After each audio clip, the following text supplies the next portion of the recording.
Hands up! This remix, and we back. Never scared. Never scared.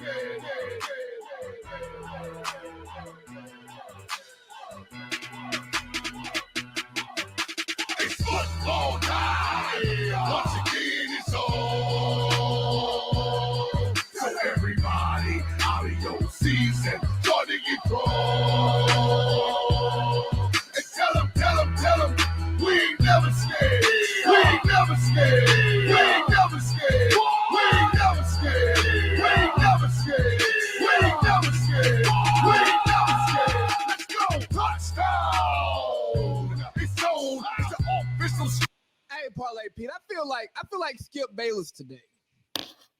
We's never scared around here. We got football picks for you, but I feel like Skip, when he came back on the air this week, rejuvenated. I don't know if you watched any Undisputed this week or listen, but when he introduced his new panel, he was so hyped, like it was starting lineups, man.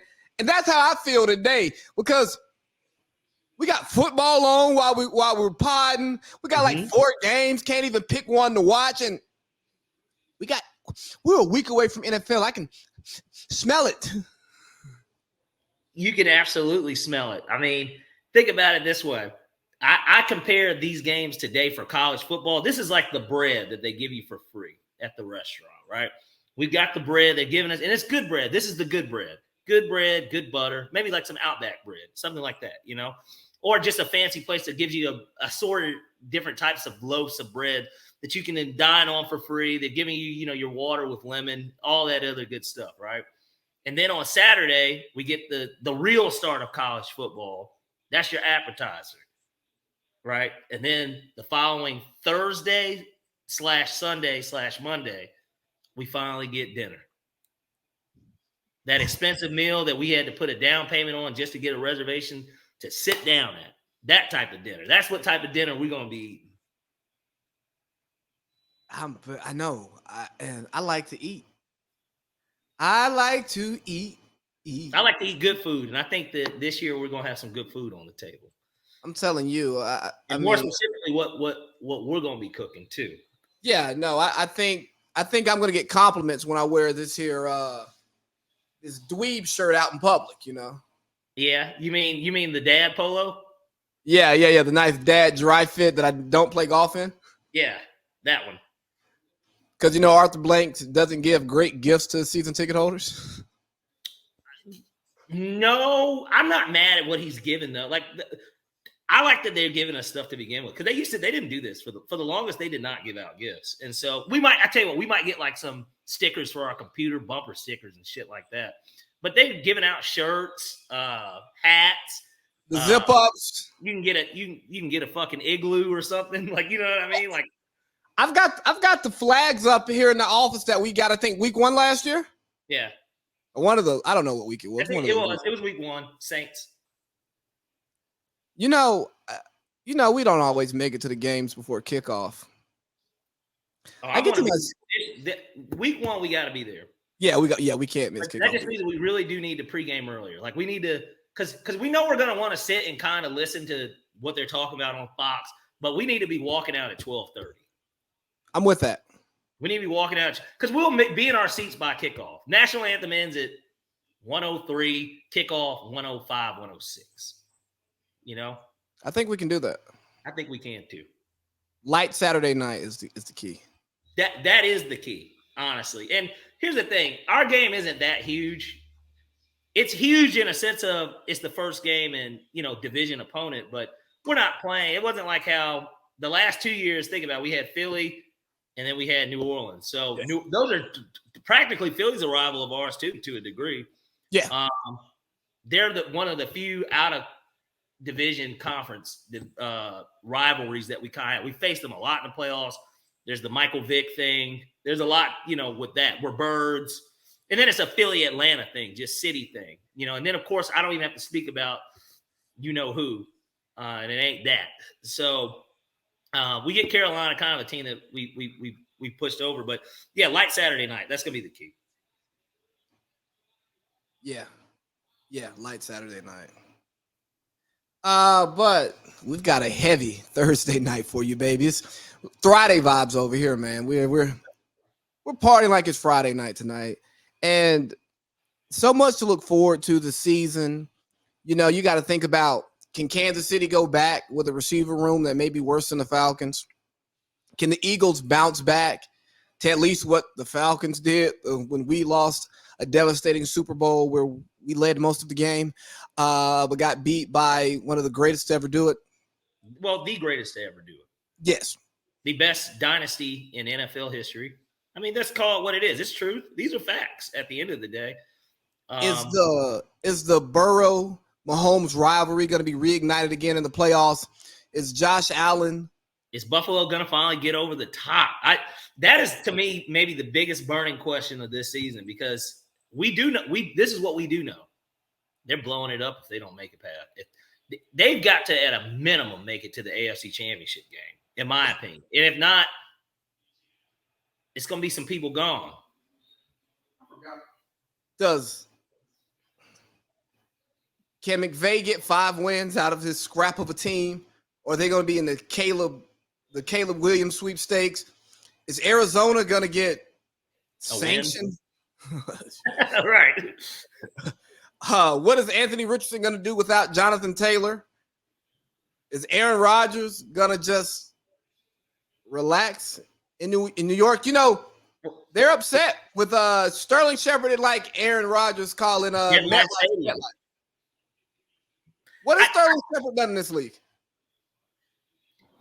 He's been okay. I mean, he's not Aaron Rodgers, so it doesn't matter. But, like, he's been all right. He always gets hurt. He's a guy that gets injured a lot, too. You know, is Tua going to earn a contract? Is Baltimore going to bounce back? There's so much there's so much parity in the NFL this year. So many different storylines, so much football to look forward to, man. And I'm just ready to kick back, sip a cold one. A lot of meat on the bone. Watch it, man. You know, we got a tomahawk.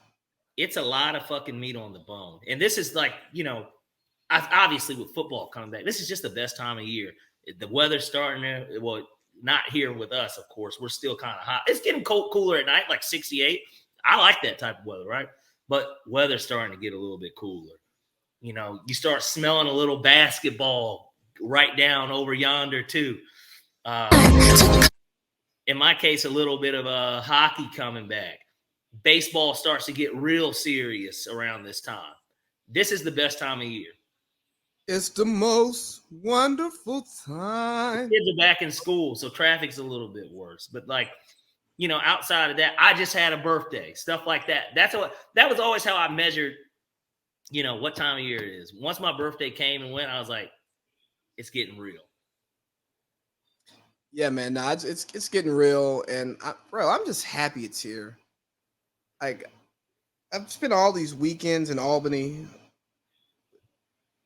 with not a legitimate reason to drive north other than I just want to go. But now it's football season, man. We got back-to-back home games to start off the year. Yeah. Winnable games at that. Yeah. Winnable games. But, you know, the NFL had a great offseason. They gave us something to talk about for the most part, even if it was bad content by damn near every platform. Like, I was talking to one of my friends, and he was telling me, because I sent him a lot of the bad NFL content that I sent to the group. And he's like, hey, man, I've been struggling to just put out content. It's been a strain on me to put out NFL content. He's like, I got one more week, and I'm bike. And that is the tough part about this time of year. If you're not a baseball snob or something like that, you're really kind of, you know, just here, right? You know, you're going to work. I mean, I get it. This is around the time a lot of people go on vacation a lot, you know, right? Like, this is kind of what people do. That's why shows like Undisputed been off the air. Well, obviously, they just needed to get their shit together, too, because they didn't know who was going to be on the show. But they didn't, for what it's worth, they knew that they didn't have anything to talk about either. Right. They were regurgitating the same storylines every week. They bought Shannon out at the time that they did because they knew it was a dead time. And who cares if we don't talk NBA free agency? That's fine. Right. It's not keeping the lights on. No, it isn't. And more importantly, there's only but so much NBA free agency you could talk. I mean, yeah, the guy signed there. Let's make a prediction on what type of impact he'll have. Now what? That's it. And we got FIBA. The FIBA thing is going on, which is kind of a thing. It's not the Olympics, but it's like, it's still something. Like Anthony Edwards, I think if anyone didn't think that the Atlanta kid was going to be a dog, now you do know that he's gunning for a first team, second team type spot, all NBA. He's going to be an all NBA guy this upcoming year. Yeah, but it's been a content drought, and the NFL's been good. I mean, we saw what the value of all the NFL teams. Yeah, we're talking big money. Well, considering their league is worth more than the NBA plus the MLB combined, that's absurd. When you really think about it, that is absurd because the NBA is ultra popular, right? Like the NBA is no drought. It's social media popular. It's not popular in real life. Yeah, nobody's going to see the Pistons and the Hornets play. Like I get that, but like we're watching them. But and maybe what it is because so many of there's so many guys in the league that are paid so well. Obviously, less players than the NFL. So of course they can, the revenue share. What Kelsey Plumdog Plummerson, or a Plumdog Thousandaire, what it is that she wants the revenue share. It affords that for the NBA, and that's why those guys on social media they've got the drip, groupies. House, all this shit, right? But still, that is still staggering to see that the NFL is worth that much more than those two leagues. Look, you tell me the NBA plus the WNBA plus MLS, okay, I get it. Baseball, every other league, but when you start adding up the next two most popular sports in America that are ultra popular elsewhere too, let's not forget how popular the NBA is overseas, how popular baseball is even in certain countries. Like, obviously, last week when we did the show, I was in Japan. I got to go to a JPA game and literally, Japan Baseball Association, JBA game, and it was 55,000 people at that baseball game. And there were guys playing in this baseball. Yes, bro, 55,000. The Tokyo Dome, it was a sold-out game.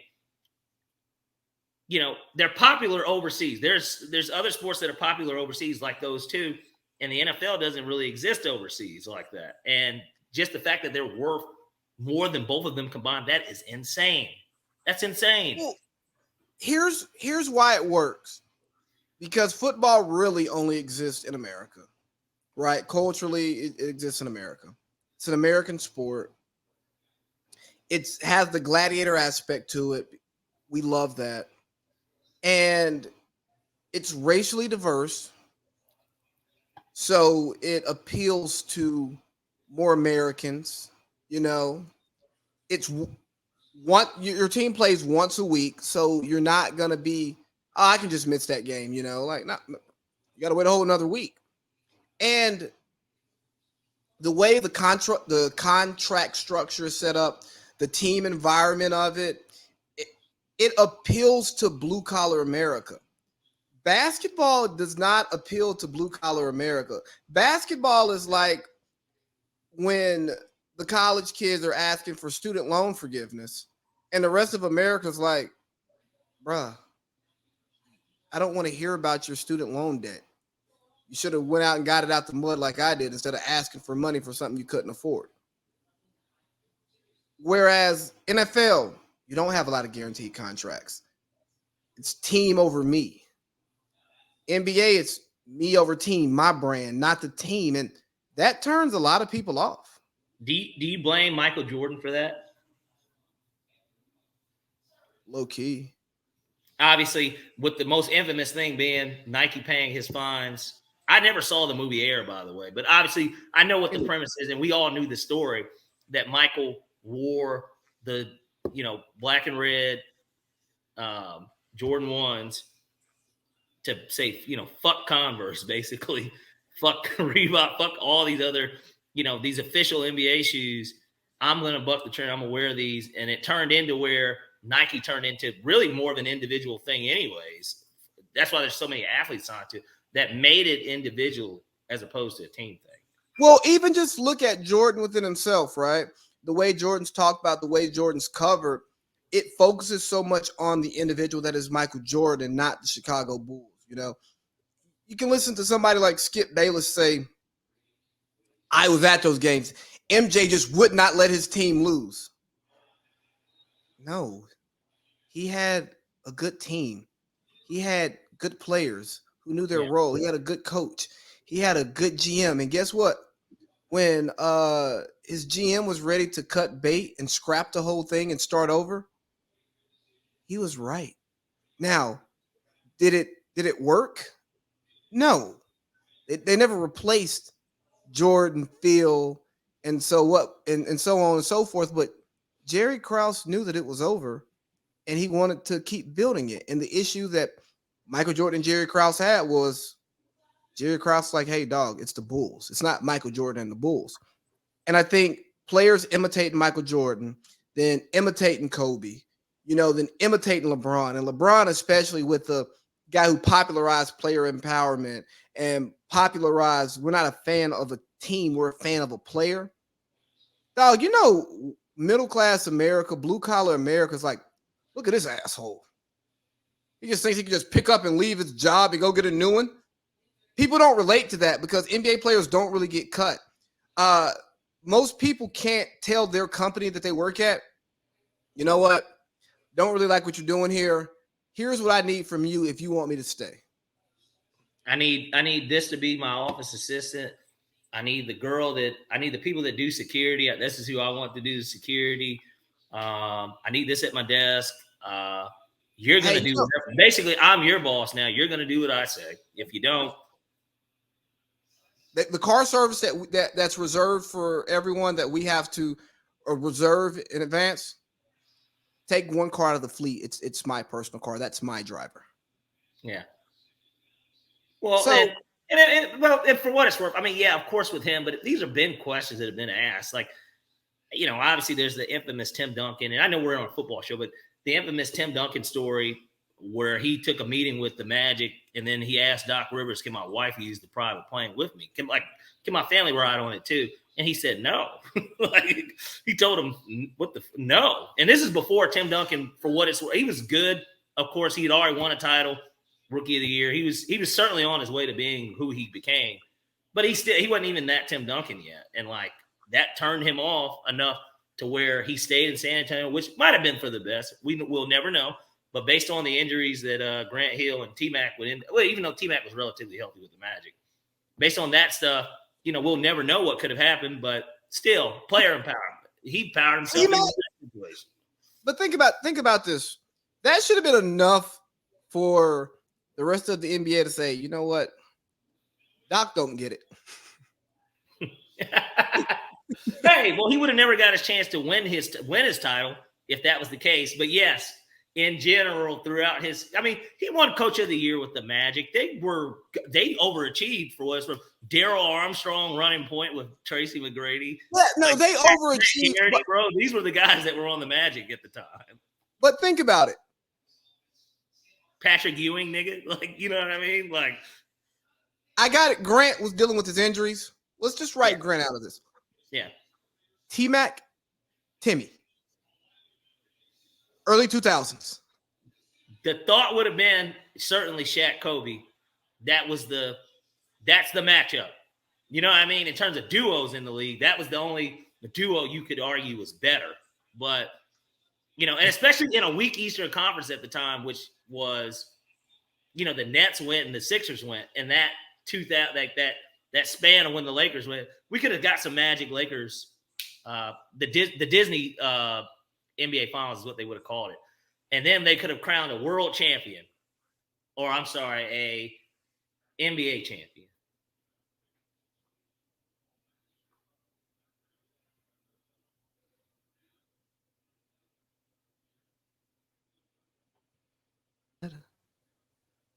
think you're freezing on me, Lee. Yeah. Am I back? Yeah, you're back. Yeah. So what was your take on that whole thing? Regarding I get what he's saying. In the literal sense, he's right. Literal. But I think he's taking away the aspect of, well, if we put Real Madrid and every team in the world together, the team out of the NBA would win. They are the best team in the world. So that would make them a world champion. It's the highest, league of basketball in the world. So it does make you a world champion.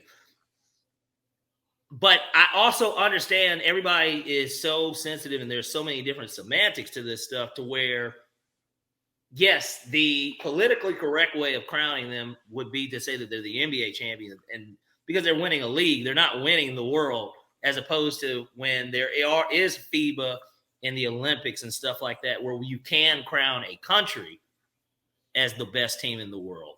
That's what that is. But that doesn't mean that the team that won the Nuggets are still the best team in the world.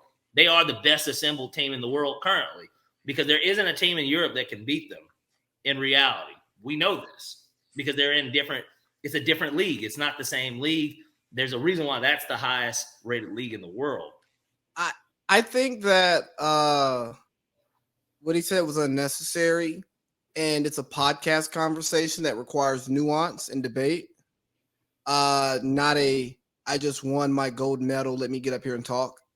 Let me bring some exposure to myself as because I play in an individual sport, right? I mean, it can be team, but I'm an individual runner.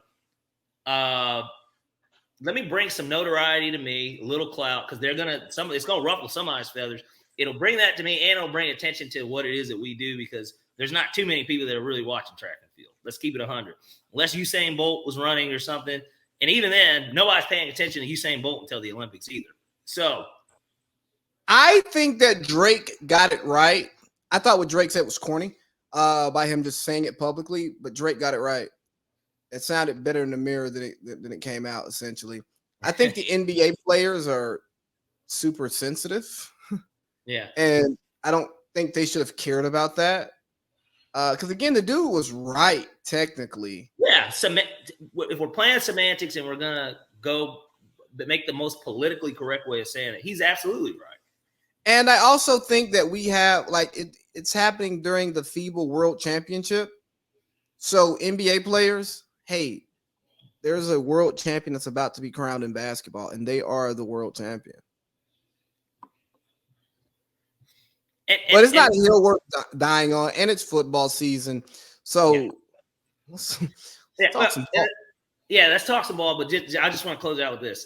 The guys that are even on that FIBA team, it'll mean a lot to them to win this, of course, and they're going to win. That's the thought. The thought is that they're going to win. The United States doesn't lose in basketball. Those guys, yeah, Carmelo gives a fuck about his Olympic gold medal. I bet he does. He's got 4, right? So, I'm sure that he does care about that medal. That medal is great. That is a great honor. I know that he cares about it. But I bet that if he could trade one, I bet he would. If he could have an NBA championship ring versus an Olympic gold medal, I bet money that he would prefer that NBA championship ring and not that gold medal. He would trade 4. Blew it. Florida blew it. What happened? Blew a field goal. See, I don't need that. I need the points. Said Florida missed a field goal. I'm good. Oh, yeah. So a little bit more. All right, man. Yeah, we're 25 minutes in. Let's get to some ball, man. Let's talk some football. So we're gonna do our preseason. We're gonna do our preseason futures to start off the pod. You want to do Falcons first, then go into Arizona, because I got some work for Arizona? Or do you want to go Arizona, then do Falcons first? If we're going to – your call. We're going to do win totals first, right? Yeah. I was just going to go in order of how they had it. All right, man. Let's start with Arizona, because I got a little Got a little Arizona rant for you guys. Let me take another little sip so I can feel my help. Okay, so you're good. See, I You meant give the order. I meant by win total. Oh, about win total order? Yeah. Holy. All right, cool. That's fine. Let's. Well, it's okay. We'll get to. If you want, we can start from the bottom, which Arizona is at. That. Do you want to start there? Let's start from the bottom. Let's start bottom up. Okay. Arizona Cardinals 4.5. Let me tell you, if you got any common sense in this world, you take that fucking under and you go. Minus 120. I'm hammering the under. Hammering it. And I'm not even thinking about it. No. This is one of those things where you put money that you may not have on the under. You take out a loan just for that. You pay the interest, then you go along, and then you get your money. That second week of January, you head to Vegas and go pick it up. Yeah, it's one. This is one where you're like, hey, I know we've been saving up for. I know I've been saving up for an engagement ring, but I don't plan on proposing until the springtime, anyways. We just take half of this ring and put it on the Arizona under. Yeah, I'm with you. I think it's a no-brainer. They're doing the most.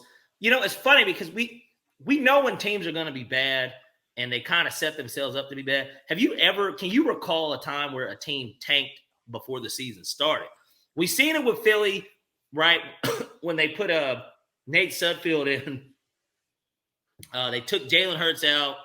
They put Nate Sudfeld in. Carson Wentz didn't suit up. They knew they weren't going to the playoffs, and they did that. Like, we've seen it during the season when teams do it. Like, I hate to say it to a degree. It didn't really matter with us last year. But the Falcons putting in Desmond Ridder, the season was over. It didn't matter if we won or lost those games. Let's see what we have. You see that commonly. Can you recall a time where a team tanked from the beginning? Before the season started, they tanked? No, and I think that's one of the reasons why Americans love football more than they love basketball, because there is a lot of analytics in football, but there's also a lot of pride in football. And when you tank from the beginning of the season, you don't have pride.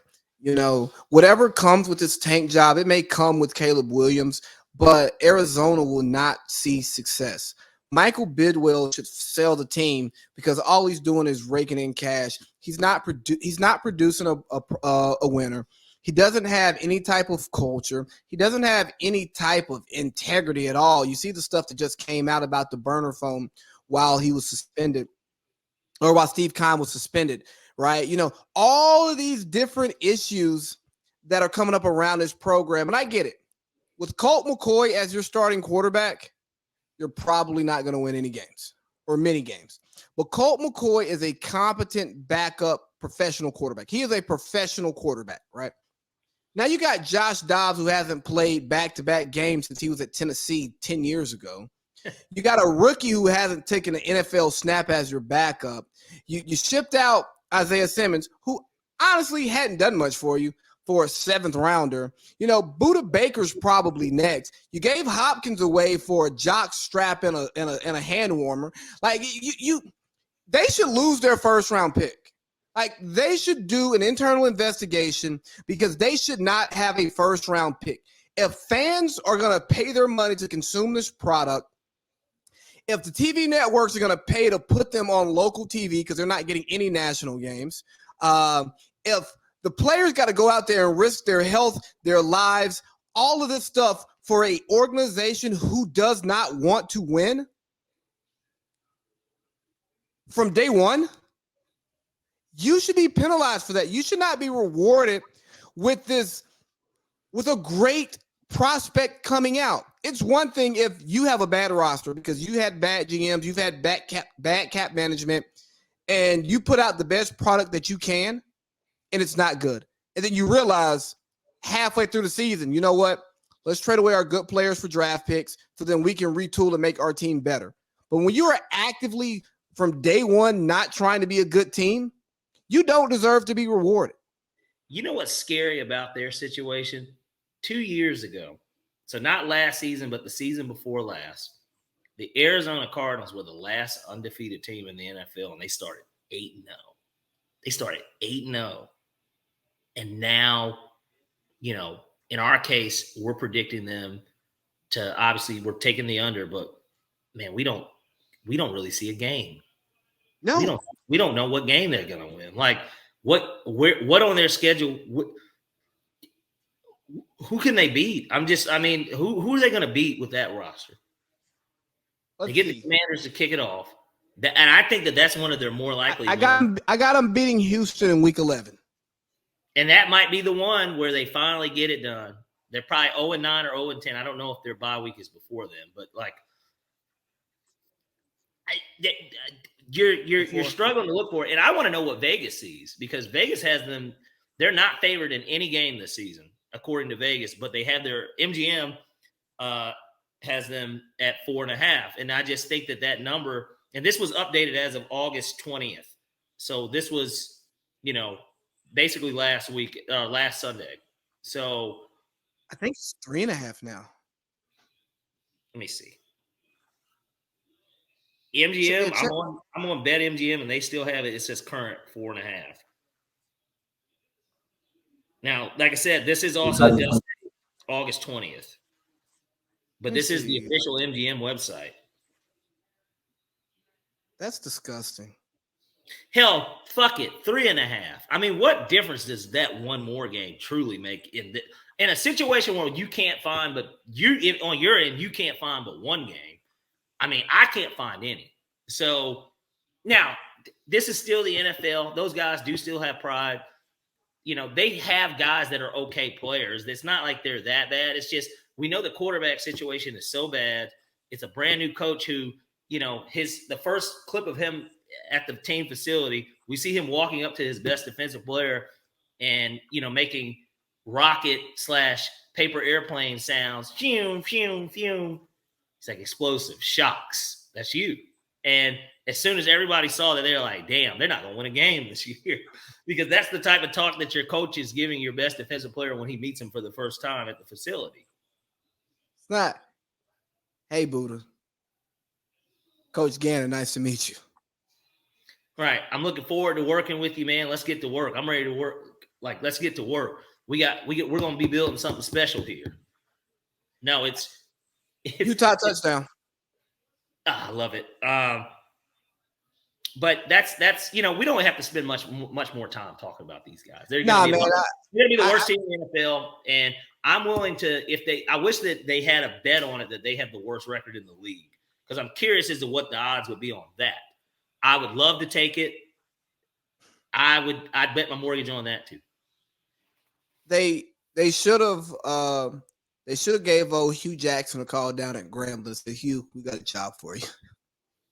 Go ahead, come in here, man. We know you don't know how to win games. You had the worst stretch in NFL history over a 2.5 or 3 season span.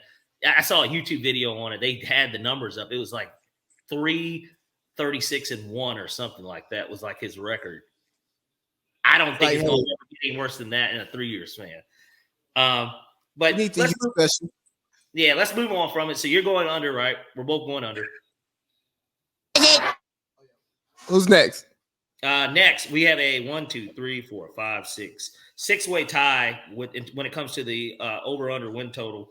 But we'll start. I'll just go in the order that they have it. We got the Tampa Bay Bucks, 6.5. I'm going to take the under here. Actually, yes. Yeah. No. I changed. I'm going to take the under. I think they're going to win 6 games.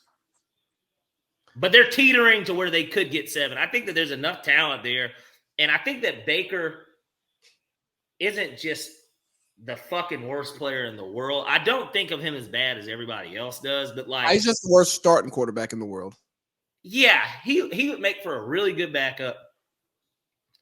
We seen him with Sean McVay on limited time. He did look good. He looked good in that game. That game is what got him this job, oddly enough, right? That game got him this job. And then the Christmas Day game, they blew out the Broncos. But the Broncos were a joke, and that's why they sent the hack. I got it out the field, fuck Russell. They sent the hack packing after that Christmas Day game. I don't even know if he got to ride back to see his family. They were like, no, you drive home. You drive from LA to Denver, motherfucker. Yeah, it was pretty embarrassing. But we saw him with a competent offensive play caller, which, I mean, he had that in Cleveland for what it's worth. But Carolina, Matt Rule, that thing was a disaster too, for what it's worth. That's why Matt Rule's coaching right now in a college football game. I like the under 6.5. I'm just going to go, even though I have them coming in third in the division, I like them at under 6.5. I think they're a 6-1 team. Yeah, I got them under. Pound the under. Trade all your good players. Hey, pull a Carolina.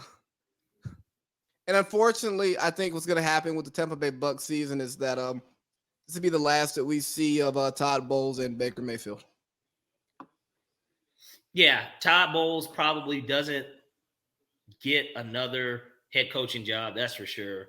Todd Bowles. I think he can still get a defensive coordinator job. I don't think that'll be out of his realm, but no, he's a great DC. He's going to get the Leslie Frazier treatment. And Leslie only got one head coaching gig, right? And the sad thing about Todd, real quick, I still don't know if he's not a good head coach. That team last year wasn't a good team. Mm-hmm. They had Brady, but they weren't a good team. They couldn't run the ball. Their offensive line was in shambles. And now you are coaching for your job with Baker Mayfield at the helm. And you had to let your boy Leftwich go. Because apparently he couldn't coach anymore.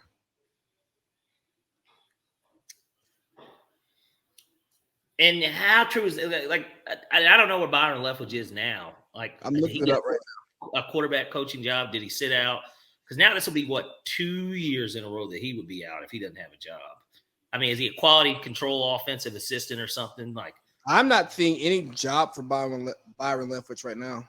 Yeah, so, tough spot for him, of course. But,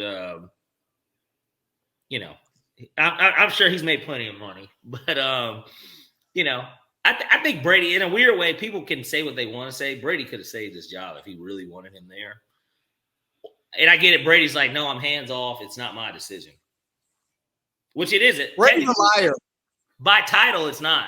But if he really wanted somebody there, just like how Aaron Rodgers got all his buddies in New York with him, he could have done it too. Randall Cobb and Alan Lazard are on the Jets because of Aaron Rodgers. You think Bruce Arians went upstairs because he wanted to? Fresh off of a Super Bowl season? No. But coaches will coach. But at the same time, Bruce hasn't looked for another job either.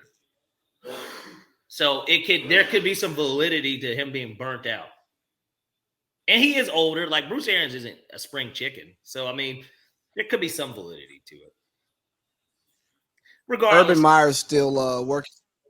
Urban Meyer's still working for Fox. He's waiting on his opportunity. He's waiting on a certain job.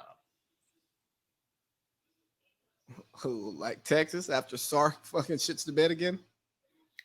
Texas. Kinky Link go to the NFL. I'm trying to think. I mean, the hope was maybe Miami or Florida State falls off, something like that. Like, he could go back to Florida because I think Billy Napier is going to be gone after this year because I just see them losing, which we talked about this last week kind of, but I see them losing about, they got 5 automatic losses. I think if he gets to 7 losses, I think he's gone. And how intriguing would that be to have Urban Meyer back in Florida, right? So I think he's waiting on a certain job. Well, he did the Netflix documentary just to get good favor again in the American public, and I think it's backfiring on him.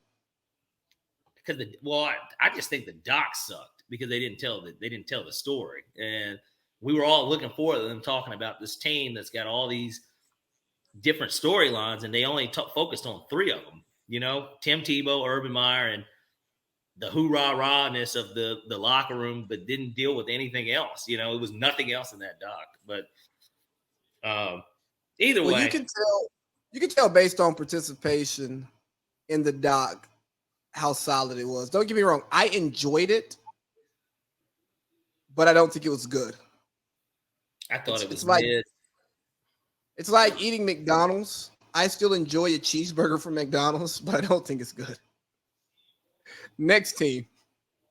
Next, another 6.5 team that we're going to both undoubtedly take the under on, the Houston Texans. I'm going under.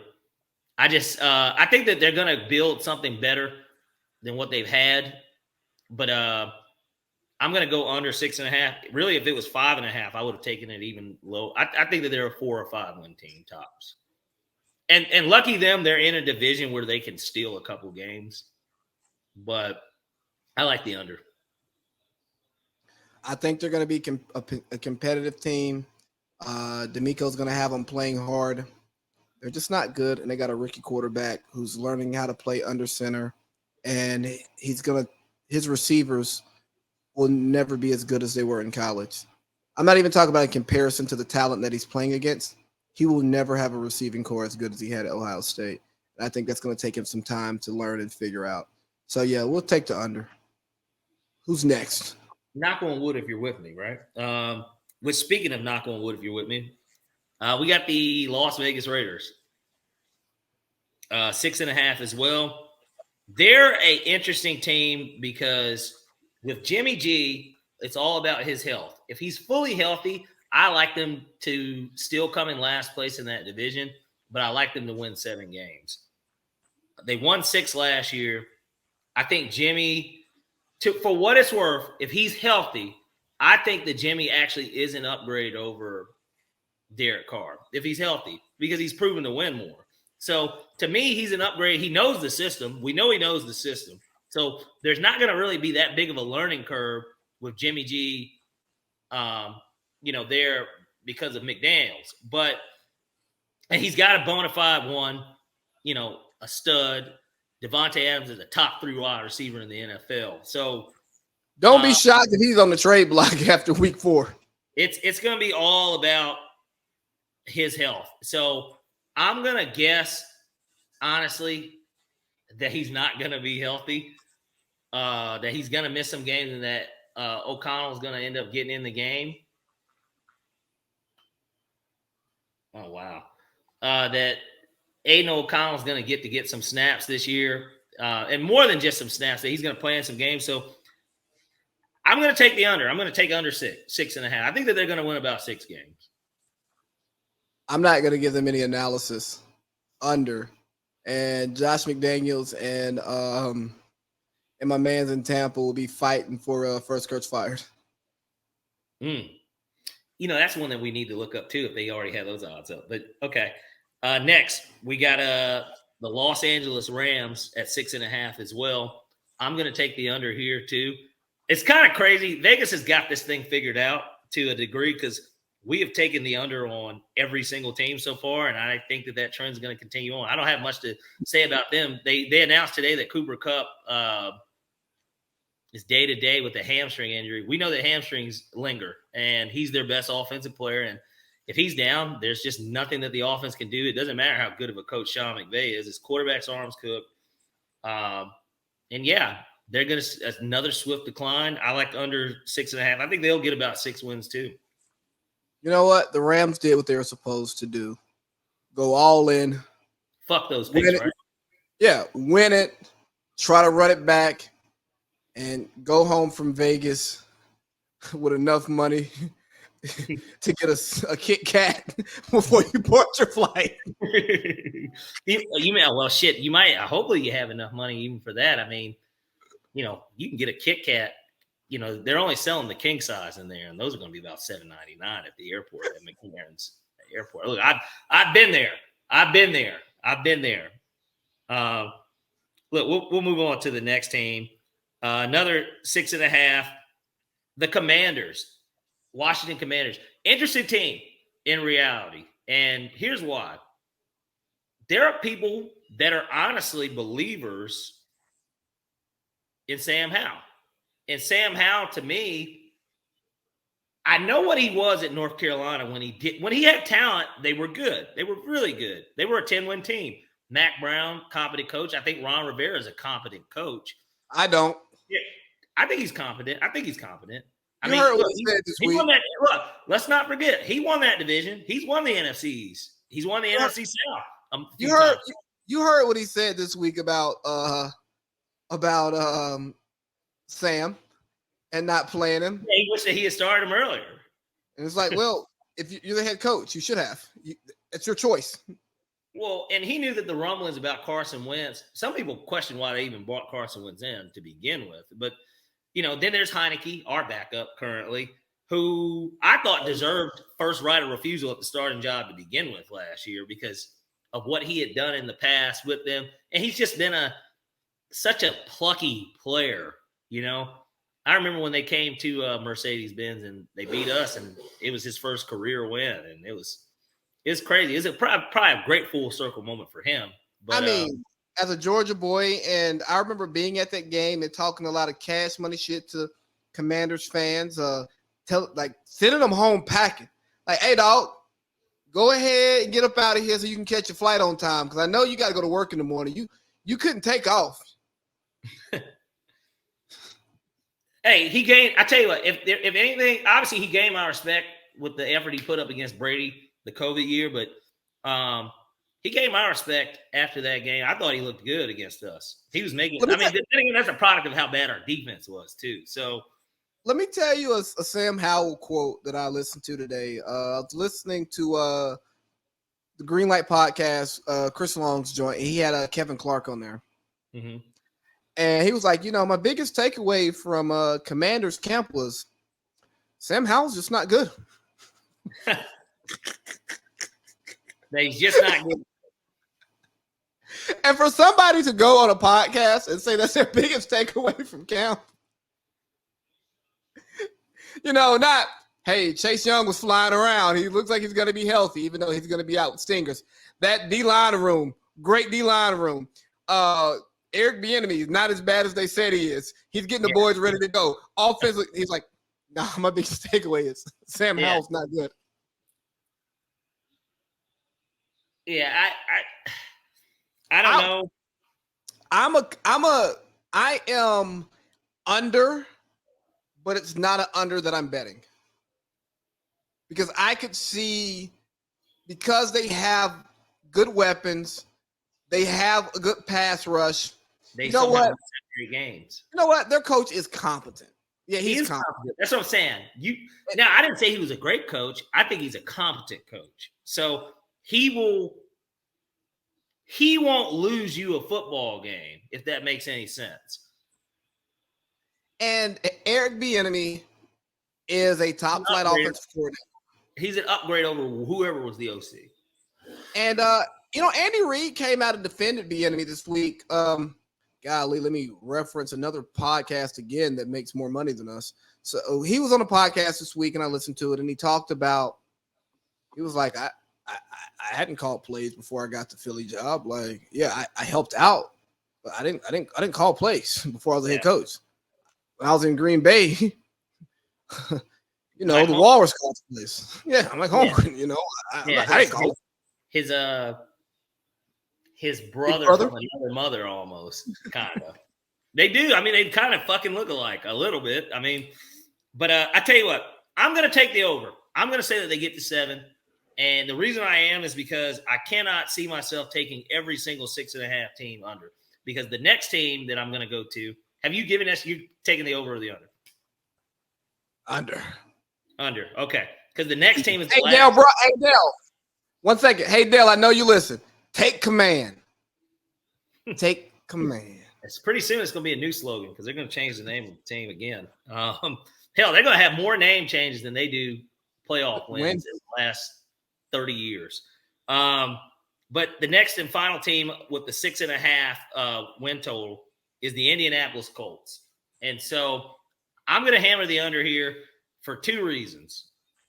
I think that team dynamics can alter the way that a season goes. And in the case of the Indianapolis Colts, Jonathan Taylor is a voice in that locker room. Regardless of what anyone wants to say, he's a voice in there because he's the best fucking football player on the team.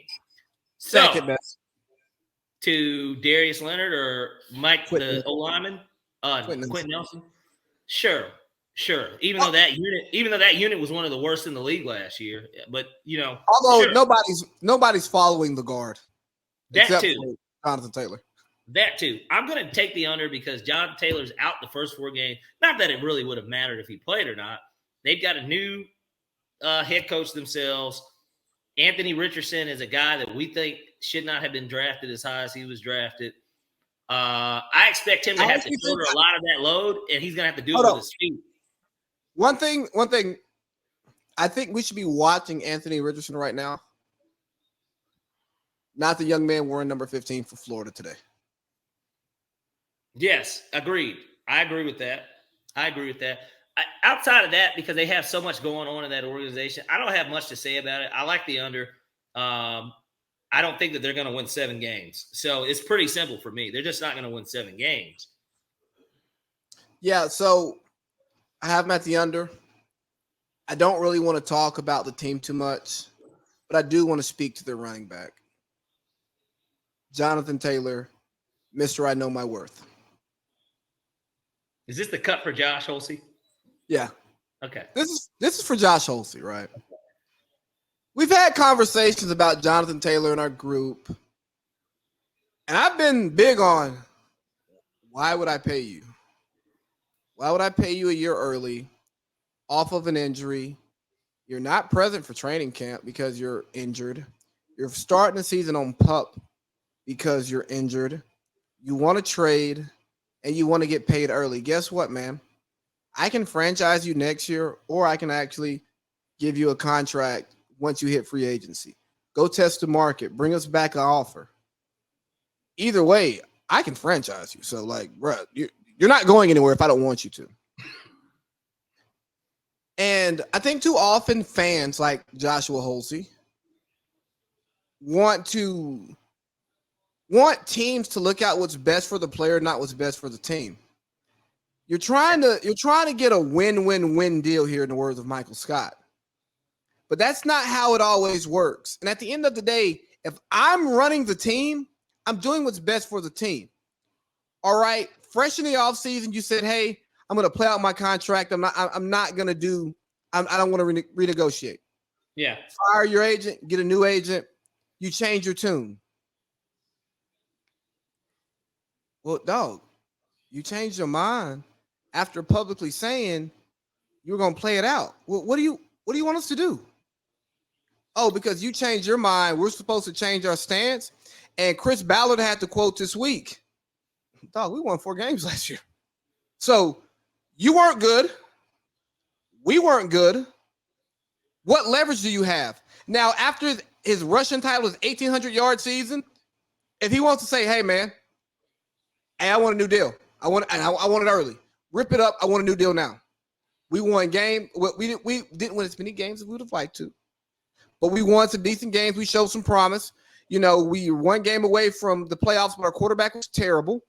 We get a new quarterback in. We got Matt Ryan. We think he's a competent pro who can get us there. I'm ready to go crazy. Pay me. You know what? You got a leg to stand on.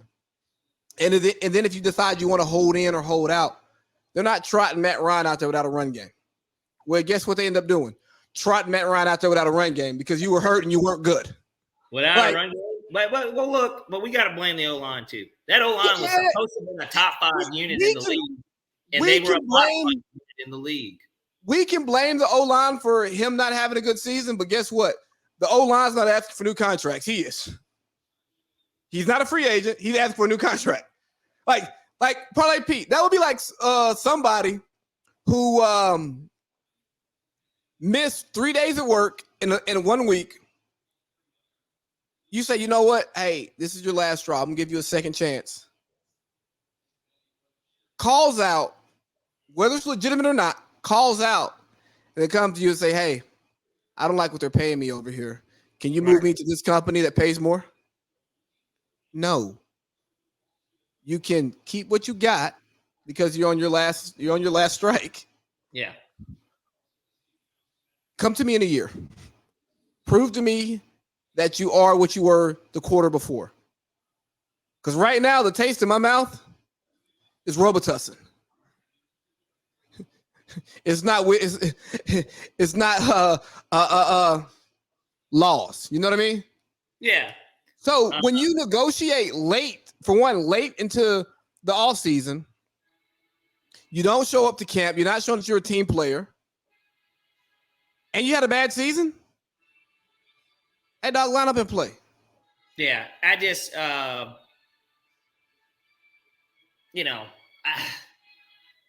there's not much to say about them because they're a team that's not going to win over 6.5 games. But Josh Holsey wants to pay everybody, even though the GM who he worships and adores would never pay Jonathan Taylor. Yeah. Has shown that he does not pay running backs. But then Josh goes, oh, yeah, Howie's a great GM. But we should pay this guy. So do you not look at your GM who's doing really well and adapt your ideology based on an ideology that you see works? Like, that's fan shit. I'm not an Eagles fan, but I like how they run their operation. I do too. Let's get on to this next team. Hold on. You don't want to talk anymore, Howie? No. We're going to get to them. I think a lot of people will be a little surprised at how I feel. Hold on. You're going under. No, hold on. Justice, if you don't mind, can you change it to the Nebraska game and tell me what's going on? Is Matt Rule taking it? Well, yeah, I know they're really close. Second goal on 5. And I need them to kick a field goal here. How much time is left? 8 seconds. So they stop him here and kick the field. Do they have a timeout? No. No, they don't have any timeout. So I don't know what the bother going on. I feel like Jeff. It's 8 seconds. He's gonna throw it into the zone, and if they can't get it, they'll kick it. Or because the quarterback can't run. He probably will. Okay, yeah, this kid played at Georgia Tech. But they're about to review it. I thought his name was familiar. I'm sorry. The parlay is at jeopardy here. What's the bet? First method to score Nebraska field goal. What sucks is if I did it for the game, because Minnesota's up 3-0. If I had just did I think he scored, man. Oh, well, then I just have to live with it. I mean, it was plus 275. You can't see where his knee is down. You see where his elbow is down. Well, if it's not inconclusive, looks like he's down to me. Oh, That looks down. it's not inconclusive. But the ball is crossed. Well, they already called it that he didn't score. So if you can't prove that he did, then he didn't score. And there's no good angle from my Then they're not going to change it. So they probably should kick the field goal. Oh, we got a good angle right here. What do you think? The referee's ass is in the way. That's what I'm saying, dude. There's no good angle. Let's see what Dean Blandino has to say. It's got to be inconclusive evidence. I don't think that it is. I can't even see the TV. I'm looking through the glass. I think he got it. I think I just be fucked. I mean, fuck. There's nothing I can do about it. But what I do think is that at the end of the day, if they called it down and it doesn't look like he definitely got it, then he's short. So I think having these referees come on TV and discuss this stuff is one of the worst things that we're doing in sports because so hopefully they kick the field goal here. The referee doesn't make Matt Rule just wants to tie the game. Don't you? Huh? I don't care about It's this 8 game. seconds left, huh? 8 seconds left, no timeout. So then that means, did they use a timeout after this? Because that would mean that they would need to hurry up and spike it too if they want to kick a field goal. Boy, what force? They playing around. They don't want to win nothing. Here, Lee, we are getting so off chart. Hold on, but real quick. The Dean Blandino piece. I don't like the referees coming out and discussing what they think is going to happen because what they don't do is they don't criticize the actual referees on the field for making a bad call, and they don't give us any insight into. They give us very little insight into what the referees are actually thinking and looking at. I think it's a waste of time, and it's overpaying former referees to not go be good referees. Sorry, motherfucker. Nebraska fucking sucks. Well, Jeff Sims sucks. Well, throw the fucking ball away and kick the field goal. And he literally didn't even throw it in coverage. He threw it straight to the defender, like legitimately. So they picked him off. So I'm guessing that they got a penalty, and then the penalty because why weren't they on the one if he was so close to scoring and they were reviewing it? So clearly they got a penalty after that. Matt Rule's an idiot. That's why his ass is fucking at Nebraska. Anyways, move on. Let's move Take on. the 3. Take the fucking points, man, and go into the half. And Nebraska gets the ball to start the second half, and it's just like, what is this dumbass fucking shit? Bro, take the tie. You haven't scored a point yet as the coach. You're going to get shut out in your first half of football as the head coach at Nebraska. Get out of here, man. This is what you need to do. Where are we at? Missouri's going to get that point over. Wait. Patriots are the next team. We're finally off the 6.5 tonight. Patriots, but they have them at a whole number. So 7. It's not 7.5. I'm going to vote push here. That is actually my bet would really be that they win 7 games. I think they're a You got New England at a push, but I would take. I tell you what, if I had to go over or under, I go over. I think that they win 8 games because I like Bill Belichick too fucking much. I think that Bill is Bill at the end of the day, and they're such a well-coached team to where they're going to win 2 games that they have no business winning. But they're also going to lose a game that they have no business losing because it happened to them last year on Monday night. Justin Fields went into New England and fucking on Monday night, and they beat them by like 3 touchdowns. So like that is the Patriots to me. They will be in almost every game that they play, and they're going to beat some teams that they shouldn't beat, but they're going to lose a game that they shouldn't win. And that's why they're a 7-10 team to me. Like I'm taking the over. I think they're 8 or 9 win team. Could look up into 10. Because here's what I think. I think this year they don't lose the games that they're supposed to win. Okay. And I still think they win some that they're supposed to lose. And we're not nowhere near a 6-pack, but I think the odds will play out if you take the Patriots. If you take the Patriots anytime they're underdogs throughout the season, I think the numbers will play out for you. You'll put only $100. Yeah, you'll probably end up making money. Yeah, I agree with that. I can agree with that. That's a good way of putting it. I'm gonna go push. That's my actual call. My actual call is push. But if I have to go over or under, I'll take the over 2. I would rather 6 wins. I got push in the spreadsheet for you. Okay. Hey, when we're done, send me those actual lines because I haven't written them down. I just need to put them into the spreadsheet. Okay. Next, we got the New York Football Giants, 7.5. I'm going under. I think they're going to be the worst team in that division. And I know that's a weird thing to say because of Dayball. I think that I already took the Commanders on the over, so I feel comfortable taking them on the under because I do have them in last place. So, give me the under. I like Dayball, but I think the Saquon thing, knowing what we know, in 4 seasons, he's had 2 healthy seasons and 2 unhealthy seasons. They didn't really address the wide receiver thing. They got Darren Waller. They got Darren Waller. And that's why she's Plum Dog Millionaire. That's why she's Plum Dog Millionaire now. Yeah, well, true enough. I guess she'll be in New York half her time and then Vegas the other half. But bro, the WNBA is summer camp, bro. That shit's 6 weeks. I know. So she'll be in New York. If you want, you can catch her on Broadway or Fifth Ave, right? But anyways, I just think that they were a team that definitely overachieved last year. They were one of my favorite overachieving betting teams though last season. Like I took them to beat Minnesota. They were like plus 200 and something at Minnesota that wild card week when we were, at Tampa. Mike Daddy's bachelor party.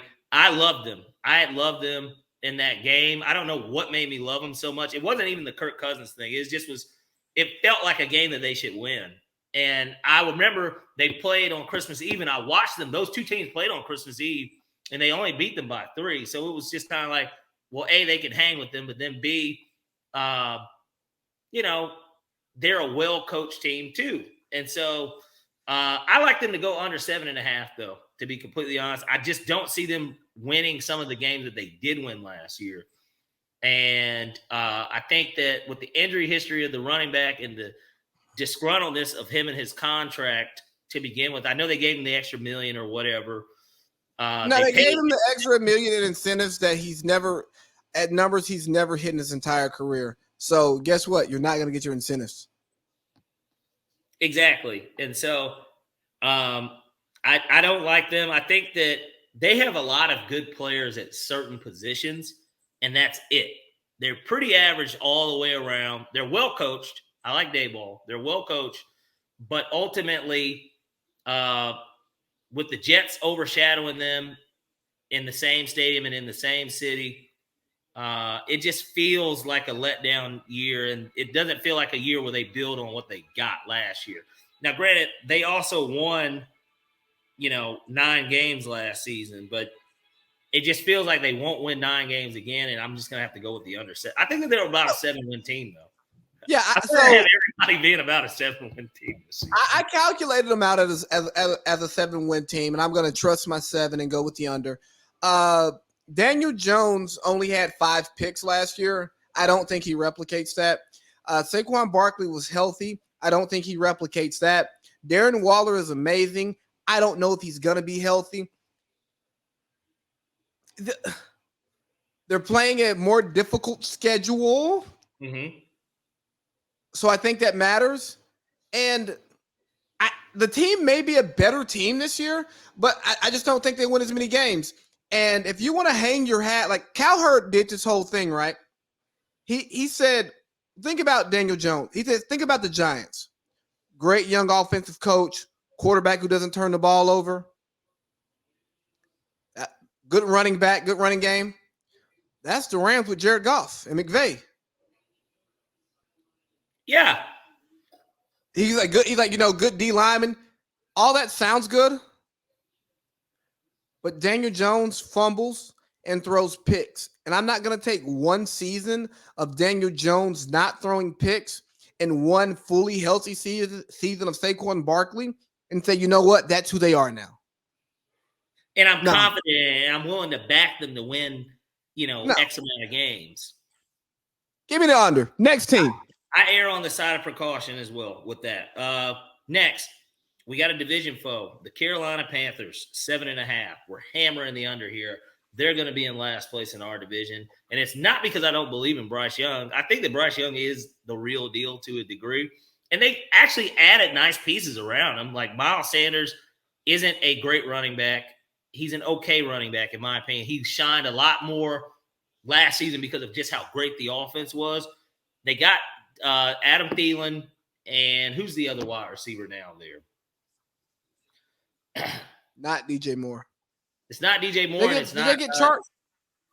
Yeah, but I think he's hurt even right now to start the season. So, that is exactly who they got. So those are like their wide receivers. They have a good defense. I think we can all agree the defense is pretty good. I don't like Frank Reich as the coach, to be completely honest. I'm not head over heels about him and just having a special season with the rookie. I don't see it. So, give me under 7.5. I think that that's a bit rich for them to win 8 games. I think they're about a 6-win team, 5-win team at that. Yeah, I got them at like 5. I don't like it either. Frank Reich gets off. Frank Reich is like 0-5-1 in week 1 as a head coach. Yeah, and it just And their offensive line looks pretty bad in preseason. I know it's preseason, but their offensive line looks pretty bad. They couldn't protect Bryce Young. If you can't protect Bryce Young, you probably can't open up holes for Miles Sanders. And if you're going to rely on your defense to win you games, you got rid of DJ Moore. You're kind of wake up, get 1,000 yards types of receiver. Yeah. I just don't think they're a good football operation. No, they're not. They're not a good football operation, and just ultimately the team. They're going to be in the Marvin Harrison sweepstakes next year. Yeah, oh, for sure. That's exactly who they're going to want. Who we got next? Hold on one sec. Okay, we got the Green Bay Packers. Super interesting team to me. 7.5 as well. I'm going to take the over. I actually like Jordan Love, though. I think that Jordan Love is going to be a lot better than people are predicting that he's going to be. I think that Jordan Love can play, for one. But two, Green Bay hasn't missed their last two guys. It just feels like he's going to be the right successor, and he's taking a similar route to who he's preceding, and it just feels like that team is still talented enough. They've still got good players on defense. They have two good running backs, and they have a young receiving core that got seasoned a little bit with, Dobbs obviously should be better, and Christian Watson showed that he might be special. How much of that was Aaron Rodgers, we don't know, but I like them to get over 7.5. I think that they're a team that is going to be in the mix with Detroit and Minnesota. That division is going to be a lot closer than people think. And I think that it will really be a 3-man race, and they're all going to be about on that 10-9 win schedule, So I got him at 7 wins, and I just looked at the schedule a little bit. And I'm actually going to take the over on this one too, because before I started filling in the schedule, I was optimistic about the Packers because I believe in the franchise. I believe in their infrastructure. And a big quote that came out is that LaFleur is going to be able to run his offense this year the way that he wants to. And the thing about that Shanahan offense is those guys like to run their offense. They don't really like the quarterback to quarterback, Yeah. So Jordan Love doesn't have the juice to not run the offense.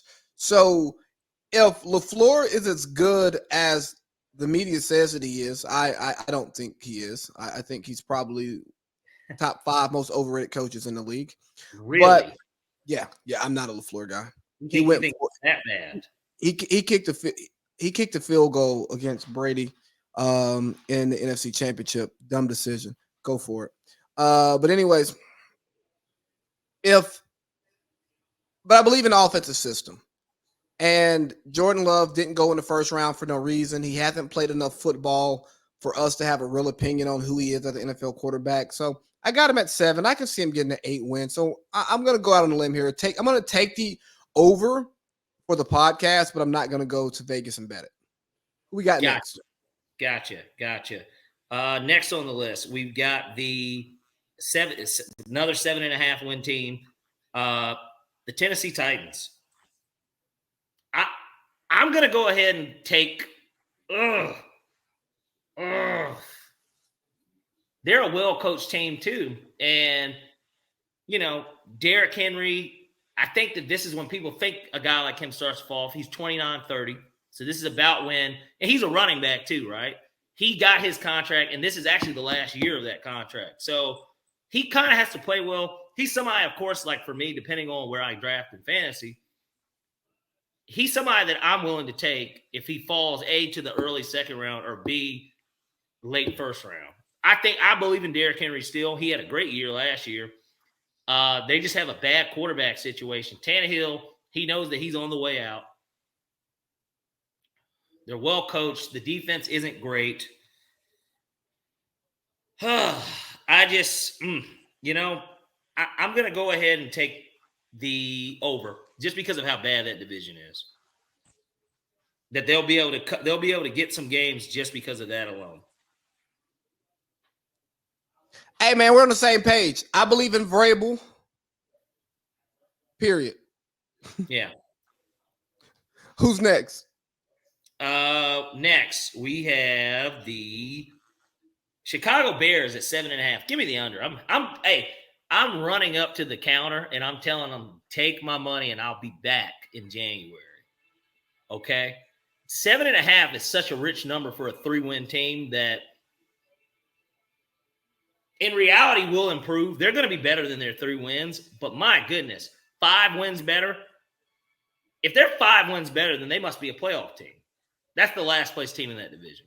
Give me the under. I'm hammering it. I love that under as much as I love the Cardinals under.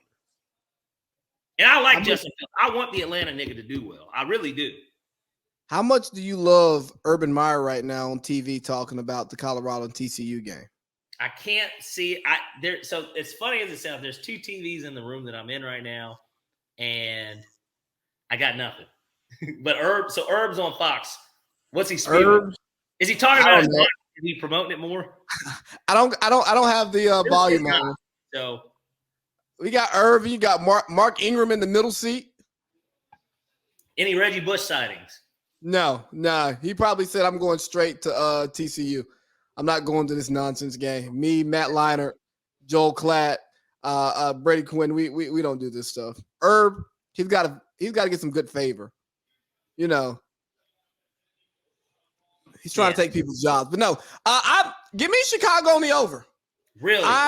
I'm drinking the Kool-Aid. So you I like think everybody on the? I mean, who's coming in last place in this division for you?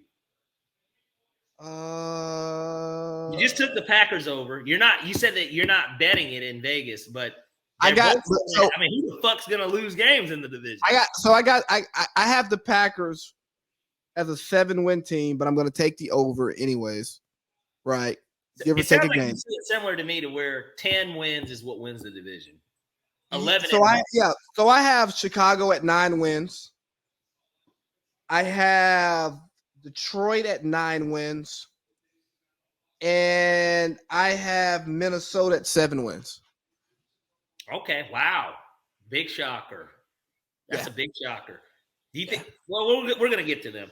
All right. So I'm going under. You're going over on the Bears. Yeah. Give me some. I'm drinking the Justin Fields fucking high. Weapons Kool-Aid. Give me DJ Moore. Pause.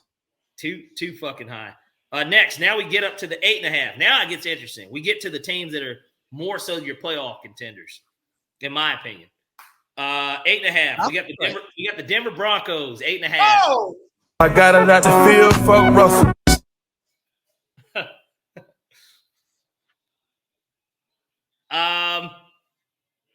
Yeah, so I'm a believer in this team. I think that Sean Payton, I've got to see enough of his work in New Orleans over a decade and a half, basically, right? I like Russ to have that bounce back year.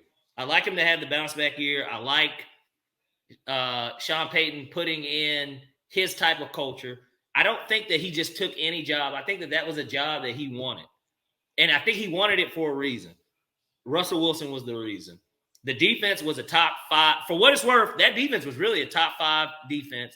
They had a lot of injuries on the offensive line. Javonte Williams went down early. They signed Samaje Perine, who was an admirable backup for Joe Mixon. I know the wide receiver corps had some injury history, but I like the Sutton Judy thing. I think that's decent. And like I said, the defense is going to be top 10 again. They are going to be a really good defense again. They play in the Mile High. Denver has a history of winning. They're a winning franchise, in my opinion. Yeah, give me the over. I like the over. I like them to barely get over, but give me the over. I like over 8.5. I got a lot to feel for Russell. Y'all know where I stand. You can't take a McDonald's fry cook, even the best line operator in McDonald's history, who follows the directions to a T, gets it out just like it's supposed to make those customers happy, and then ask him to give you Michelin star cuisine. You know what I mean? Who are you referring to? Is it Russ or Peyton? I got a lot to feel for Russell. You're calling Russell Wilson. Let's just call it what it is. You're calling him SpongeBob SquarePants.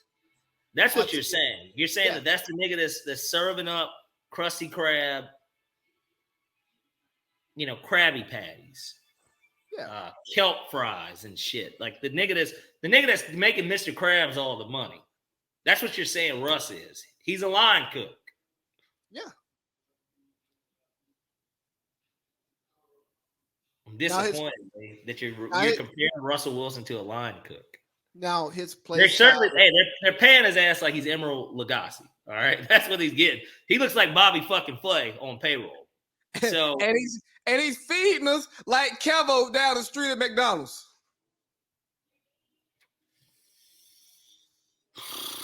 You know what? I'll change it. Russell Wilson is a vegan chef at the SEC championship. Oh my goodness! So nobody's going to his line. Nobody's going to his fucking line at the SEC championship game. You know what? Like I said, there's a few people. There's a couple bitches that are going there, right? Excuse my language. I hate calling the women bitches, but the bitches love it. Shouts to Drake. But I think that Russell Wilson has got enough credit to where there's no way we write him off. I have to see him do it again. He's got to go bad again. I don't have to see him play well again for me to believe that he's hasn't fallen off. I have to see him play bad for me to confirm that he's fallen off. It's somebody that I put enough stock into to where I can believe in him having a get-back season. So let me explain how I view Russell Wilson. State, they got a field goal, yeah. So the way Matt is calling this Fox game, by the way. It is. Yeah, shout out to. So the way I look at Russell Wilson, right? I think Russell Wilson is good at what he does. I think he's amazing at what he does. Mm-hmm. But just like Russell, I talked about Jonathan Taylor being, I know my worth, right? Russell Wilson is the type of dude who be like, I don't know why everybody be calling me a hoe. Well, you fuck that whole gang of friends over there, you know. You got mad at your man, so you went and fucked on his ex-partner who he don't rock with. You act like a hoe. Embrace it. Russell Wilson wanted to be a Peyton Manning, Drew Brees, Tom Brady quarterback. He's not that. Listening to players who played against him, like I listened to Chris Long and Pat Peterson talk about playing against him, two guys who played against him in division for years. They were talking about him getting the Sean Payton system where it's 1, 2, 3 out, 1, 2, 3, 4, 5 out, 1, 2, 3, 4, 5, 6, 7 out. And they're like, yeah, no, he doesn't do that. Patrick Peterson was like, it was hard to cover against Russell because you can't actually anticipate what he's going to do because he's not hitting a slant in the first window. He's hitting it in the second window. And Chris Long was like, yeah, rushing him is hard because you get to the spot, he spins out. He's making the second reaction play. But isn't that the greatness of Russell Wilson? Isn't that what makes him who he is? Like, yes, but because he's not accepting that's who he is and he's trying to be something that he's not. Hey, dog, get your ass back at McDonald's, get on that line, and make them Big Macs. Hey, man, look, McDonald's all over the world. Remember exactly. that. Now, it works. It works. It makes money. It won a Super Bowl. But accept that's who you are. Don't try to be who you're not. I think what you're saying is fair. I really do. I just had to say it salaciously so we get clicks. Yeah. Yeah, it's gonna make a hell of a cut too. But nonetheless, all right. We'll move along from them. Next, we have the team that we were just talking about in that division with the Bears and Packers. Minnesota, 8.5. Interesting for a 13-win team last year to beat 8.5, and all they did was lose the wide receiver 2, which they replaced him with a first-round pick wide receiver in Jordan Addison. They just made Hawkinson the highest-paid tight end in the NFL. Stupid. Kirk Cousins is entering what I have to imagine is his last season in Minnesota if they don't get the results that they want. They let Dalvin Cook go, but to me, that wasn't that big of a loss. As good as Dalvin Cook is, it wasn't that big of a loss. Madison, as you know, in our fantasy league, every time Alexander Madison stepped in, it looked like they didn't lose a fucking beat to me. So 8.5, really weird number. I'm going to take the over because I think they have a winning season. And when you're at 8.5, that's basically what you're saying. Is this a team that's going to have a winning season or not? They're going to have a winning season. So I'm going to take the over. I think Kirk Cousins became much more likable after the quarterback series on Netflix. Not to mention, he's been getting a ton of love, even on these lists when teams are ranking. Nebraska. Even when, what did they run it back? Did they run it back or was it? Hey, at least finish your point. Come on now, at least finish your point before you chime in the conversation. All right, my bad. Yeah. So, I look at this as a thing where Minnesota's got the weapons still to continue doing what they're doing, and it's year 2 of O'Connell's system. So I like them to get to 9 wins at a bare minimum. They are going to be in it for the division, like I said earlier, with Green Bay, and I think that those teams are going to be Green Bay, Detroit, Minnesota. That they're going to all be very close in record, in my opinion. But I think that it will all be over 9 wins. All right, so I'll put this in there with my Green Bay bet. I'm going to bet the under. I look at them as a 7-8 win team, but I wouldn't bet this. I would not place this ticket because I think that division is going to be 7 to 10 wins for everybody, and it's just going to be a clusterfuck. They won 11 one-score games last year. They miraculously pulled that Bills game out of their ass. I just don't think they repeat that. And Alexander Madison did great filling in, but losing 1,200 rushing yards, that's something. Absolutely. That's something. That is something, and especially for a guy that is unproven, right? But right. And again, he so well, and he's a young. People. It feels like Alexander Madison's old. Alexander Madison is like 25 years old, so he's not an old running back. He just hasn't had his opportunity yet, and so he's a sleeper in fantasy, in my opinion. But just because of how Minnesota uses that offense, they throw the running back the ball too. I think that he's going to have a solid year. But I like Minnesota to get that over 8.5. I think they're a winning team. They won 13 games last year. Yeah, I'm not mad at it. I'm not mad at it. If you're taking the under, you're saying that they're going to win 5+ less games. That is a lot of fucking games. Even if their one win score record dips, that's a lot of fucking games you losing, man. 11 one-score wins, man, that's a lot. That is a lot, but we have to look at some of those games. The Buffalo game is the first one that comes to mind because it was probably the game of the year. Look at how they won that game. It took a lot of shit for them to win, but they beat a great team on the road. A good team. It took record-wise, a great team. That was the Bills won 13 games last season. But they're not great. 13 wins. But here, we can move along because now we're on to the show, baby. You know what button to press. Come on. You're fired. We are all what Falcons do. Look at that. The Atlanta Falcons. We are all here to do what Falcons do. Look at that. The Atlanta Falcons, 8.5 wins. My excitement for this season, this is not even a subjective call. Because I don't know what Desmond Ridder is. And if I had to guess what he is, his ceiling is I've said this many times on this podcast. To me, at best, he's an Andy Dalton in his prime. To me, that is what he will be. You want to know what I think Desmond Ridder is? What do you think he is? You're fired. You're fired. You're fired. You think he's going to get fired? I think he's 8.5 wins. I'm taking the over. I think that the Falcons are going to win 10 games this year, come hell or high water. 10 is my number. I think we're going to be a 10-7 football team that shows off all of the offensive weapons that we've collected over the last 3 years. I think the defense is going to improve so much more to the point at where I don't call a top 10 defense. I like to say that we're going to be in that 13 to 20 range, which is exactly where we've just needed to be. That whole Matt Ryan era, if we could have just been there that entire time, that team would have been so much better. But we weren't. We were always in the bottom 26 and below. It was never greater than that. This year, I think that we're going to have a team that has a 13 to 20 defense where we don't necessarily lose games because of our defense alone.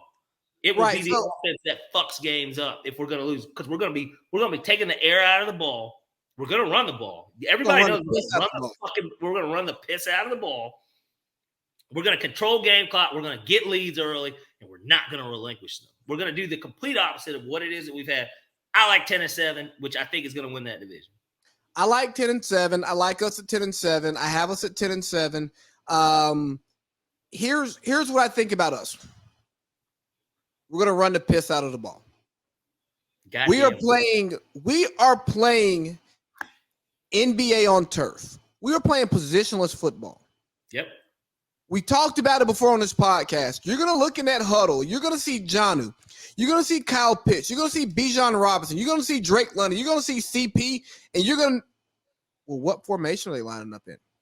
Who's getting the ball? And Dez is going to be under center. Then he's going to step back in the gun. And Bijan's going to go out to the slot, and CP's going to come replace him in the backfield. And defensive coordinators, another Florida pick. Defensive coordinators are not going to know what personnel to put on the field to stop this attack. And guess what? When we start running that hurry up, and we can go from a 5-wide set to a single back set to, hey, zone read here, zone read. Oh, switch up the running back. Oh, switch up the receivers. Like, What about? Go ahead. I'm sorry. I'm so excited about what this offense is going to be this year because I believe in Arthur Smith. I believe in Arthur Smith as a aggregate game play caller in the same way that I believe in Kyle Shanahan. Don't get me wrong. Tight situations, I don't fuck with Shanahan in tight situations. But over an entire game, you look at the way Kyle Shanahan calls plays, is absolutely amazing. Remember, NFC Championship, man threw the ball 8 times, right? We're going to run the piss out of the ball. We're going to control the clock. We're going to do like we did last year. Arthur Smith covered up a terrible defense and got 7 wins. For all the people out there who want to shit on the Falcons, hey, this is our first year with a clear cap after that atrocity of what Thomas Dimitroff did when he knew he was on his way out the door. And to the point, Josh Holsey, let me talk to you, Josh Holsey. Get his ass. Because this nonsense that you were talking about with the Falcons, they should have drafted another quarterback. No. Matt wasn't bad yet. And you can't prepare for the future when we're that close. Yeah, we sucked now. We weren't good. But once you decide to pay Matt, once you decide to pay Julio, you got Calvin Ridley, you have to double down on trying to win right now. That's just like his bogus Colts bullshit. Like, well, they had bad quarterbacks. They shouldn't have traded for these quarterbacks. When your roster when you get to the playoffs with Phillip Rivers, and then he decides to retire, you go, okay, we're this close. We got to get a guy who's ready. We can't wait on a rookie to develop. So we got to go get Carson Wentz. We got to go get Matt Ryan. Hey, the Falcons thought that they could win. Whether that thought is right or wrong, that's not the question we're talking about. Once you go in on a strategy, hey, they should just take. Bro, tanking gets coaches and GMs fired. Guess what coaches and GMs don't want to do? They don't want to get fucking fired. Arthur Smith, Terry Fontenot got their kids over there at goddamn Paces Ferry right now. They don't want to pull them kids out of that great school, this great neighborhood they're living in, and say, hey, you know what? I'll take a coordinator job in fucking Green Bay, Wisconsin. I mean, no, you're right, because that's not the way that this stuff works. And so I look at it this way. We know we got the fucking secret formula, nigga. We do have that secret formula. Running the piss out of the ball. And it's going to set up play action. And the hope is, because you can run the ball so effectively and nobody knows what you're doing, you got a quarterback that can run it. If there's one thing we can say about Desmond Ridder, he can run it. He's a threat to run it. He's not Justin Fields or Lamar Jackson running the ball, but he's a threat to run it. You have to respect it. You can't disrespect it. We can run the ball. We can run an RPO. Play action pass where you got these 3 guys having one-on-one action, let alone if you bring Bijan out and he's out speeding fucking people. Who's going to win that battle over Drake London? Who's going to win that battle over Kyle Pitts? Who's going to win that battle over Matt Collins? Matt Collins looks fucking good. And he's a big receiver. And all we're asking Desmond to do is get the ball up. Hey, get the ball on the lot. I don't need you to get through the keyhole. I don't need you to get it through the door. Just get in the yard. We're not asking you to throw it through the fucking tire hanging from a rope on the tree 30 yards out. Nobody's asking for that. Can you hit the tire? Can you just hit it? Can you hit the string? Can you hit something? Hit the tree, goddammit. I don't care. Like, hit something. So, and I'm low on Desmond Ridder. I'm not high on Desmond Ridder. Me neither. Neither of us are. But all we're asking Desmond Ridder to do is be James Garoppolo. Be competent. Be Brock Purdy.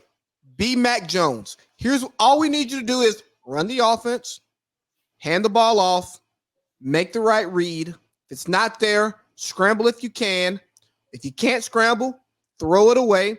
We have a kicker who, up until last year, was a really good kicker. He can make field goals. He kicked a lot of long field goals last year, so it fucked up his percentage. Utah just scored another touchdown. Florida is cheeks. All we need from Dez, dismiss Dez, get rid of Ridder. All we need you to do is run the offense. And guess what? I think our defense is going to be average. Calais Campbell, big body in the middle. Leadership. Still can contribute. He can be now, look, this is not, nobody's saying we're a Super Bowl team, but he can play the role of Dwight Freeney on the young up-and-coming playoff division-winning team. He can be that role. He can be that guy. Jesse Bates on the look, we didn't even talk about this. We talked about offensive positionless football. How about defensively? Calais Campbell can be on the edge or the inside. We can use him in multiple ways. We can use Jesse Bates in the box. Jesse Bates in the box. There's a lot of different things that they're going to be able to do, and I love the direction that the team is headed in. And I think that is why, as we talked about in pre-production, why my rep told me, man, we sold more PSLs this year than any other season outside of the opening of the stadium, because people are actually excited. We finally got the reset. You know, there were obviously, you know, Matt Ryan, for whatever reason, is a polarizing person in Atlanta. It is what it is. He's a polarizing person. We're past that now. We're 2 years. We're coming up on. We're 2 years. We're coming up on the second year without Matt and the third year of this regime. The time is now. Our division is a wounded bear, in my opinion, because there's no Tom Brady anymore. It's over. Give me the over 8.5. I think we're both on the same page. Oh, yeah. Really, and obviously, for those that are listening, of course, we've been looking to, you know, get into a podcast pregame show before some of the games. But, you know, that'll come later, and we'll announce that when the time is appropriate. So last thing here. I think we'll be dealing with a lot more 3rd and 7s than 3rd and 3s. Why do you think that? Defensively. Oh, okay. I don't know why. No. Defensively, I think we'll be having a lot more 3rd and 7s than 3rd and 3s. And that allows us to dial up a pass rush, because we haven't had a pass rush since Vic Beasley had his fluke 16-sack season. And let's not forget, too, this guy's going under the radar, and he's going to be probably more of a slot this year because we got Okudah and, of course, A.J. Terrell. What about Clark Phillips III, Pac-12 Defensive Player of the Year, the ball-hawking fucking corner that we drafted out of Utah? Yeah, I'm excited about that kid. I'm really excited about it. I like what we got going. Hey, we're going to cut hour 1 right here. And by hour 1, I mean hour 1.5 and change. Yeah. But we're going to cut it here with the Falcons, because you know what Falcons do. We are all here to do